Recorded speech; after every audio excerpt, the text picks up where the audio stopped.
Incredibly, septicemia affects 50 million patients every year, and that accounts for 10 to 11 million deaths globally. For all of us, that translates as one family losing a loved one every 2 to 3 seconds. In this episode, we examine the global burden of sepsis through the COVID-19 lens. We've got some of the top experts from around the world focusing on the practicalities of moving the needle, so to speak, in the fight against sepsis. We're proud to collaborate with MSD on this educational project. MSD is committed to combating infectious diseases, to tackling antimicrobial resistance, and to coming up with new ways to face this current pandemic. So wherever you are in the world, we ask that you take a moment to acknowledge the traditional custodians of the land on which you stand. Welcome to Coda Zero. Hello and welcome. I'm Naomi Hammond. I'm a critical care nurse researcher, and I'm super pleased to be able to host the first Coda Cure session on sepsis. Today, I am joined by 4 experts in sepsis and antimicrobial stewardship. So firstly, I'd like to welcome Elizabeth Hermsen. Elizabeth is an infectious disease pharmacist, and she's the global head of antimicrobial stewardship at MSD. And you're coming to us from Omaha in the US. So welcome, Elizabeth. Next, I'd like to welcome Flavia Machado. Flavia is an intensivist, a researcher, and the CEO of the Latin American Sepsis Institute in Sao Paulo, Brazil. So welcome, Flavia. Thank you. Next, we have Derek Angus. So Derek is also a clinician researcher and currently the Chief Healthcare Innovations Officer at the University of Pittsburgh Medical Center. He's also very well known for his role as the Associate Editor for JAMA. So welcome, Derek. Thank you very much, Naomi. And lastly, in the studio with me in Sydney is Simon Finfer. So Simon is a clinician researcher. He's our expert clinical trialist and our founder and CEO of the Australian Sepsis Network. So welcome, Simon. Thanks, Naomi. So over the next hour, we are going to be discussing sepsis in the context of the current pandemic. We would love our audience to get involved, so please use the question box, which is a red and white box on your streaming platform, to post your questions. You can also upvote other people's questions if you find those of interest, so they will be more likely to get through to me in the studio to ask to our experts. There's also a chat function that you can use, and please post to your socials using the hashtag CODA0. Okay, so Simon, I would like to start the session off with you. So sepsis has obviously been a challenge for clinicians in respects to the defining, the recognising and the treatments. However, over the last few decades, we've become extremely good at trying to work out these things and improving outcomes for our patients. So with the novel coronavirus and the disease that it causes, it feels like we are back at the beginning again of discovery. However, it does seem that COVID-19 is very much like ARDS and sepsis. So is it, and if it is, why are we not calling it that? Yeah, thanks, Naomi. It's a very interesting question. And as someone who's been working and interested in researching sepsis for probably longer than I'd like to admit, getting on for 4 decades now, it's a little frustrating, to be quite honest, because, you know, sepsis, I mean, it's a syndrome. There's no diagnostic test. You can't do a blood test for it. You can't take an X-ray for it. You can't do a tissue biopsy. So it's a clinical syndrome. And it's been redefined a few times. The latest version, Sepsis 3.0 apparently, we might have 3.1, whatever, talks about sepsis is life-threatening organ dysfunction due to a dysregulated host response to an infection. So COVID-19 in its clinical form, because obviously there's an enormous number of asymptomatic in people, carriers, infected, whatever, they're asymptomatic, but in its clinical form, it's sepsis. You know, I mean, we've got people having terrible multi-organ failure, and I think I should have it's not a disclosure of interest, but an admission of innocence, if you like, in that Australia up until very recently, we have been very effectively unaffected. Now, Flavia, for instance, and Derek are working in countries and in ICUs profoundly affected. So my personal experience of treating people with COVID is limited in the ICU to half a dozen cases. So nothing yet, and hopefully, fingers crossed, it could stay that way. But to me, it's kind of a bit frustrating because I'm reading all these things in the press, in the medical press, and they're describing sepsis, and they're talking about things that we have talked about for 20 years, multi-organ failure, and it's being called all sorts of things other than sepsis. So there's a tiny little bit of data which I will show. It's now disappeared, so I don't know. Hopefully it's come back. Hopefully people can see this. Now, this was quite an interesting little study because we're hearing about cytokine storm as though it's something new and novel. And yet, this slide shows in the top panel are IL-6 levels for patients with COVID. And this is this cytokine storm. But in the bottom panel are levels measured in people with kind of common or garden ARDS, if you like. And those levels are vastly higher. Now, clearly, it's a dynamic process, and it depends on exactly when you're measuring, etc. But this idea that COVID is some sort of novel thing, and it's causing this massive cytokine storm, as this study was titled when it was publication, is cytokine storm relevant to COVID-19? Because perhaps it's more of a cytokine breeze. But nevertheless, the pathophysiology, for instance, if the post-mortem studies that have been done of patients with with COVID-19 who've died and looking at their lungs, the pathology is exactly the same as ARDS. It's neutrophil infiltration, it's hyaline membrane formation, it's pulmonary edema, but it's not being called necessarily ARDS. So there's a little bit of frustration. It's good in a way because this is presenting us with an opportunity. I think I won't go into the kind of the research side of it because I'd like to hear from Derek on that. He's right there at the coalface. He's at JAMA. He's being sent, I'm sure, thousands of papers every 5 minutes. So he knows what's going on out there in the research world. But maybe people are making, maybe if people think about this more in the lens of sepsis and ARDS, we can stop making some of the mistakes we've made in sepsis research over the years, because you do look at it and see there's things like, for instance, IL-6, people have measured IL-6 and it's raised, so therefore we must give some sort of IL-6 inhibitor or antagonist, because if we've measured something and it's out of range, we've got to fix it and then the patients will get better.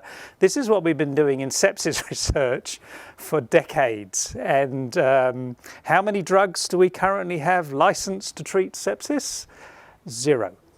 So, yeah, it's interesting. I would like to see people talk about it more in the sepsis lens, because, that way we can harness some of this enormous attention that's being given to COVID, and use it to help us to deal with this sort of, it's endemic.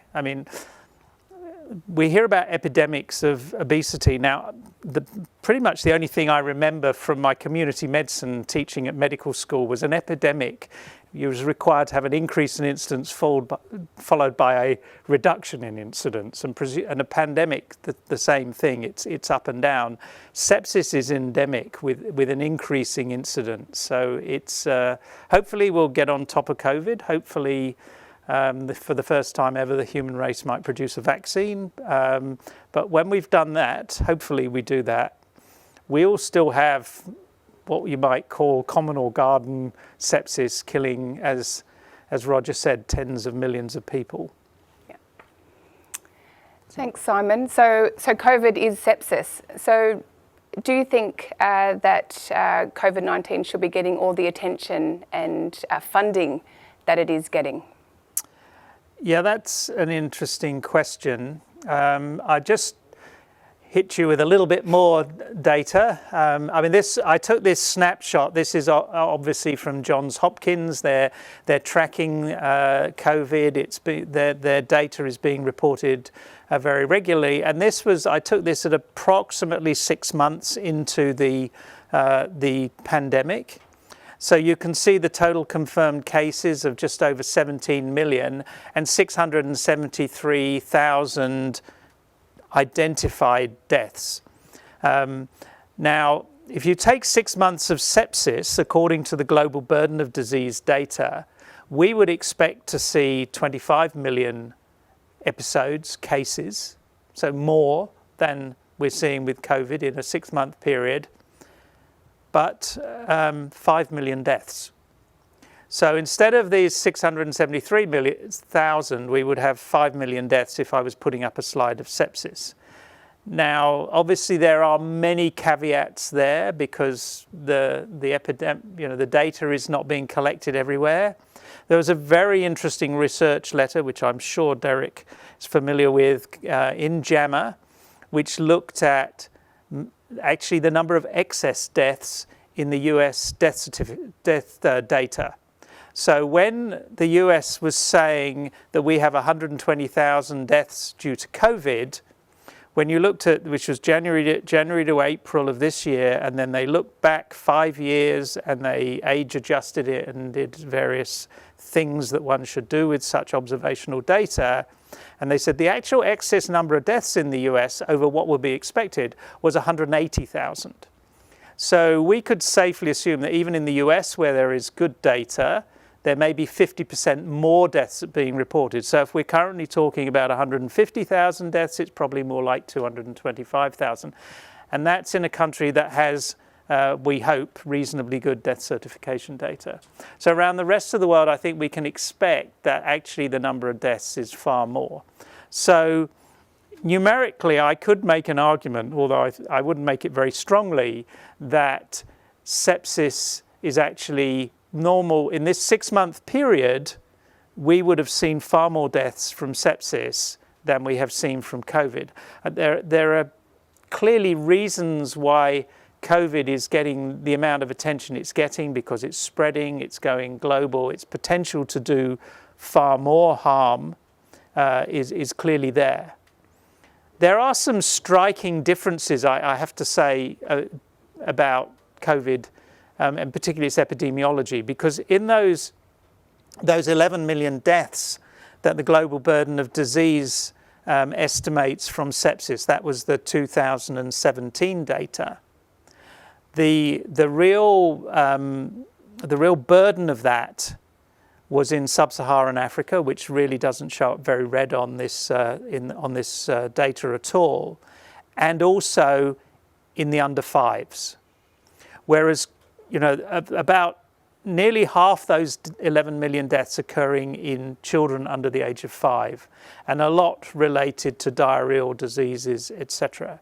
Whereas COVID seems, gratefully, we should say, to be sparing the pediatric population as best we can understand. Sepsis hits this very young population, then it drops off, and then it goes back up with age.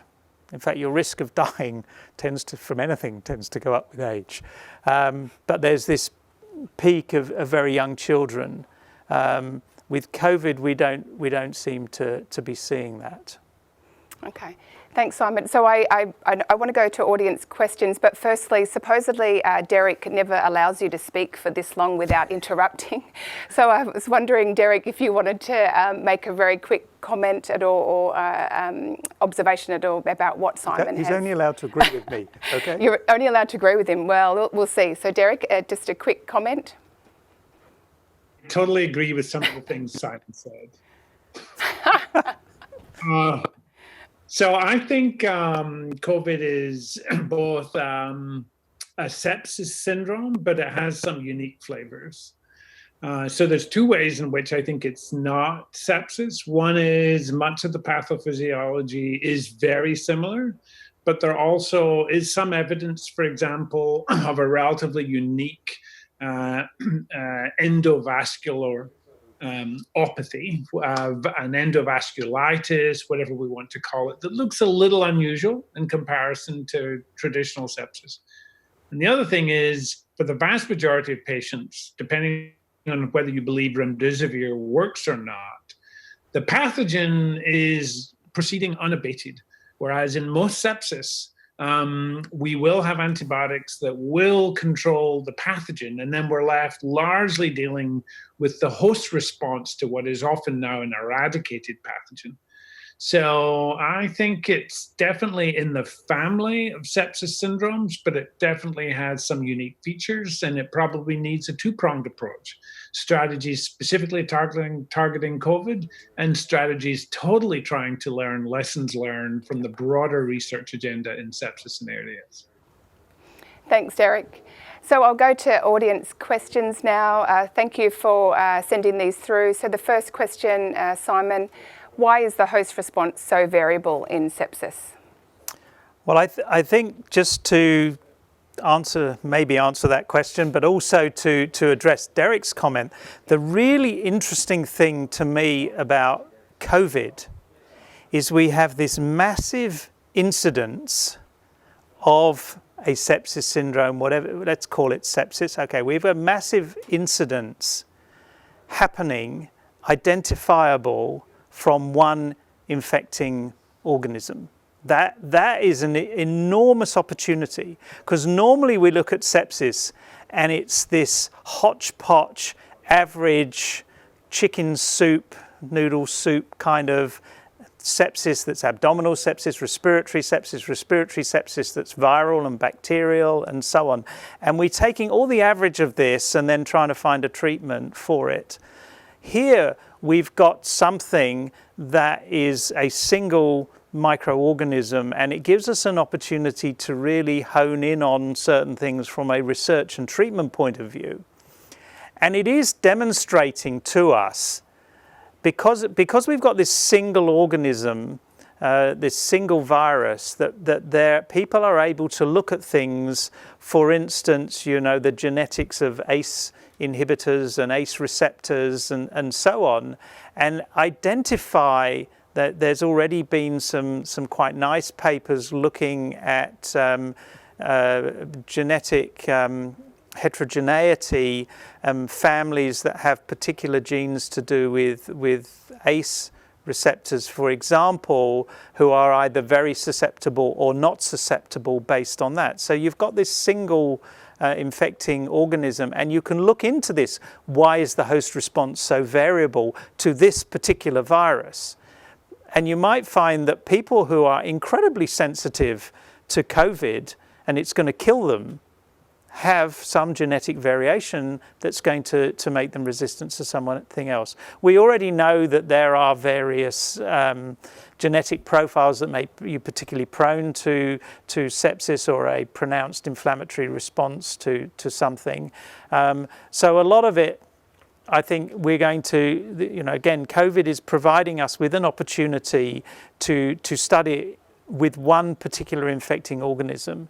And we can, I think, make a reasonable assumption that those same variation in response would be true for lots of other infecting organisms. The problem is we just don't get hundreds of thousands and millions of cases of them in a short period of time with the entire world's scientific community focused in on them.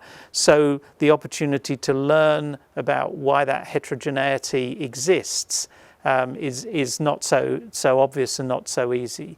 But again, a huge opportunity out of this, not only for those of us in the sepsis community, if you like, to say, okay, what's happening now with COVID is highlighting many of the issues that we've been talking about, and nobody's been taking much notice of us in terms of it's not true, but you know, we would still like more attention from funding agencies, governments, etc., on, you know, to deal with the 50 million cases and the 11+ million deaths in the same way that we have attacked COVID.